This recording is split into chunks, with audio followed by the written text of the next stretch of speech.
हरे कृष्णा, राधे राधे दोस्तों। आज मैं आपके साथ शेयर करने वाली हूँ भगवान विष्णु को आखिर माता लक्ष्मी ने श्राप क्यों दिया था। जानेंगे एक छोटी सी कथा के माध्यम से। चलिए कथा शुरू करते हैं। कथा के अनुसार एक बार माता लक्ष्मी की सुंदरता को देखकर भगवान विष्णु मुस्कुराने लगे। तब माता लक्ष्मी को लगा कि भगवान विष्णु उनका उपहास कर रहे हैं। स्वामी, मैं बहुत देर से देख रही हूँ, आप मुझे देखकर इस तरह से मुस्कुरा क्यों रहे हैं? ऐसा लग रहा है आप मेरी सुंदरता का मजाक उड़ा रहे हैं। आप मन ही मन मेरा उपहास कर रहे हैं। आप कुछ बोलते क्यों नहीं? अरे मैं कुछ पूछ रही हूँ, हंस क्यों रहे हैं? अच्छा, आप मेरा मजाक उड़ाएंगे और मैं शांत रहूंगी? कदापि नहीं। आप मेरा अपमान कर रहे हैं। मैं आपको श्राप देती हूँ कि आपका शीश आपके धड़ से अलग हो जाएगा, फिर आप मेरा उपहास नहीं कर सकेंगे। माता लक्ष्मी क्रोधित होकर चली गई।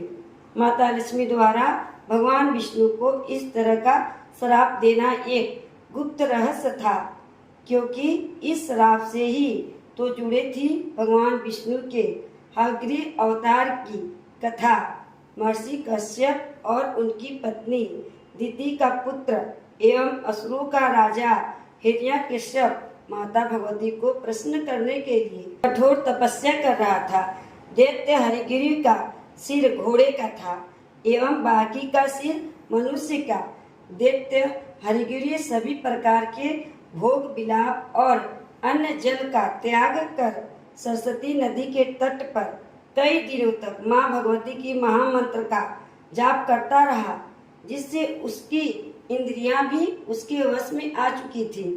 दैत्य हरिगिरी की कठिन तपस्या से प्रसन्न होकर माँ भगवती ने उसे दर्शन दिया और तब माता चामुंडा बोली, आंखें खोलो हरिगिरी, तुम्हारी कठोर तपस्या से मैं तुम पर प्रसन्न हूँ। तुम मेरी कठोर तपस्या क्यों कर रहे थे? माता, मुझे आपसे मनोवांछित वरदान प्राप्त करना है, इसलिए मैं आपका तपस्या कर रहा था। मैंने सारे भोग विलाप त्याग दिए। जब तक आप मुझे मेरी इच्छा के अनुसार वरदान नहीं देंगी, तब तक मैं आपकी तपस्या करता रहूँगा।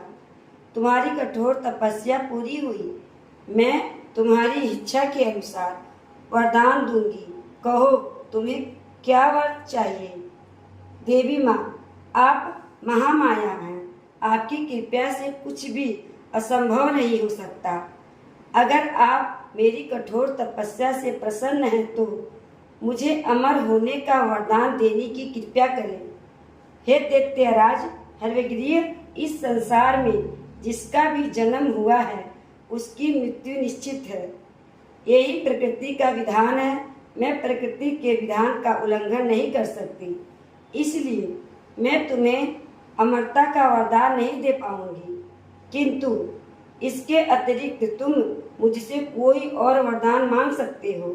माँ भगवती की बात सुनकर दैत्य हरिगिरी कुछ देर सोचने के पश्चात बोला, ठीक है माँ, तो मुझे ऐसा वरदान दे कि मेरी मृत्यु एक हयग्रीव के ही हाथों से हो सके, कोई दूसरा मुझे ना मार सके। तब माता लक्ष्मी बोली, तथास्तु, ऐसा ही होगा।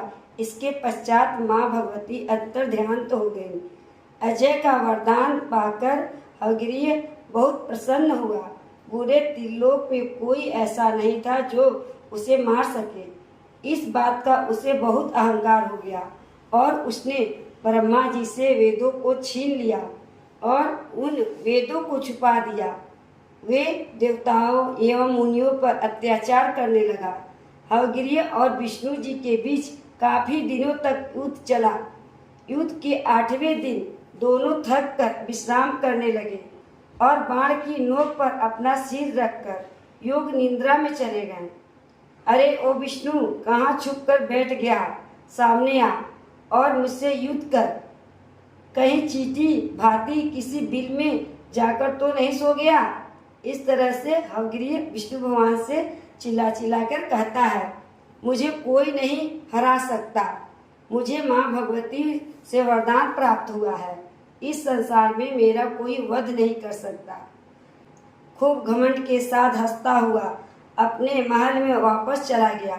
उसके बाद इस व्यवहार को देखकर सभी देवता घबरा गए। ब्रह्मा जी आदि सभी देवताओं ने विष्णु जी को निद्रा से जगाने का प्रयास किया, किंतु वे सब इस कार्य में असफल रहे। महादेव, हमें विष्णु जी को योग निद्रा से जगाना होगा, अन्यथा यह हयग्रीव इस पूरी सृष्टि का विनाश कर देगा। किंतु आप जानते हैं, ब्रह्मदेव विष्णु जी को योग निद्रा से उठाना हमारे लिए सरल नहीं होगा। हम सबने पूर्णतः प्रयास कर दिए, किंतु विष्णु जी योग निद्रा से नहीं जगे। हमें उनकी निद्रा को भंग करने के लिए कोई और उपाय सोचना होगा। आपने सही कहा महादेव, हमें विष्णु जी की निद्रा को भंग करने के लिए कोई और उपाय ही सोचना होगा। मुझे एक उपाय सूझ रहा है। कौन सा उपाय महादेव? दिखाता हूँ। विष्णु जी को जगाने के लिए ब्रह्मा जी ने एक कीड़ा उत्पन्न किया। प्रणाम महादेव, कहिए मेरे लिए क्या आज्ञा है? रमी, तुम्हें भगवान श्री हरि विष्णु को योग निद्रा से जगाना है, उनकी निद्रा को भंग करना है। जो आज्ञा। ब्रह्मदेव ब्रह्मा जी की आज्ञा पाकर कीड़ा उड़ता हुआ विष्णु जी के पास पहुंचा और बहुत तेजी ध्वनि उत्पन्न करते हुए उनके चारों ओर उड़ने लगा, किंतु विष्णु जी योग निद्रा से नहीं जागे। उस कीड़े ने धनुष की डोर को काट दिया, जिसके सहारे नारायण सो रहे थे। कीड़े के डोरों को काटते ही उसे डोर से भगवान विष्णु का शीश कट गया। शीश रहित भगवान विष्णु को देखकर देवता दुखी हो गए। समस्त संसार अंधकार में डूब गया। सभी देवताओं ने मिलकर माँ भगवती की स्तुति की और माँ भगवती प्रकट हुई। चिंता मत करिए, यह सब मेरी ही लीला का अंश है। हयग्रीव के संहार के लिए ही देवी ने भगवान विष्णु को शीश रहित होने का श्राप दिया था, ताकि श्री हरि विष्णु का संहार कर सके। माँ भवानी ने अपनी शक्ति से एक घोड़े का मस्तक उत्पन्न किया। आप भी सभी देवता मिलकर घोड़े के इस मस्तक को श्री हरि विष्णु के धड़ से जोड़ दिए। तब विष्णु जी का हयग्रीव अवतार होगा। ब्रह्मा जी, शिव जी आदि सहित सभी देवताओं ने मिलकर विष्णु जी के धड़ से घोड़े के मस्तक को जोड़ दिया और भगवान विष्णु ने हयग्रीव अवतार लिया। हयग्रीव अवतार में विष्णु जी ने शीश घोड़े का और बाकी शरीर मनुष्य का था। भगवान विष्णु और माता लक्ष्मी एक दूसरे को देखकर मुस्कुराए। स्वामी और दैत्यराज है, हयग्रीव को उसके पापों का दंड देकर इस सृष्टि उसके अत्याचार से मुक्त कीजिए। अपने सामने दूसरा हयग्रीव देखकर हयग्रीव थोड़ा घबरा गया, किंतु उसने क्षमा नहीं मांगी। अहंकार में आकर वह युद्ध करने के लिए तैयार हो गया। देखते हैं हयग्रीव, माँ भगवती के लिए वरदान को सिद्ध करने के लिए मैं हूँ। हयग्रीव, तेरे सामने तेरी मृत्यु बनकर खड़ा हूँ। अभी भी तेरे पास समय है, क्षमा मांगकर यहाँ से जा सकता है।